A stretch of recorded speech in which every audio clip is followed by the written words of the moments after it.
কত কথা বলেছিলি যাব না তো ছেড়ে, আজ তোর সেই কথা কয়ে গেলে বলে, যেন আমি আজও ভেবে যাই তোরি জঘন্য জঘন্য মুখের মতো যেন দেখি না হায় আমি, যেন বেইমানে মনে হয় মৃত্যুর মতোই যন্ত্রণা হয়।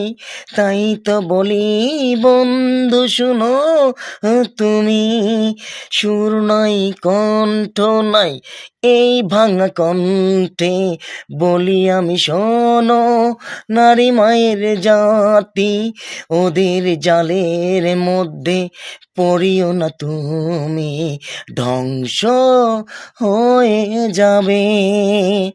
কারণ বলি কি শুনেন, এরা নিজের স্বার্থের জন্যে বাবা মার সাথেও করে বেইমানি, তাহলে এরা কত জঘন্য হতে পারে ভেবে দেখেছিন কি একবারই? ভাই ভালো থাকবেন, আপনাদের ছোট ভাই আজিজুল বারিয়াল, দিনাজপুর ডিস্ট্রিক্ট বীরগঞ্জ থানা, ইউনিয়ন পলাশবাড়ি, গ্রাম ঝুলঝুলি। আমার নাম আজিজুল বারিয়াল আলী। আসসালামু আলাইকুম ওয়া রাহমাতুল্লাহি ওয়া বারাকাতুহু।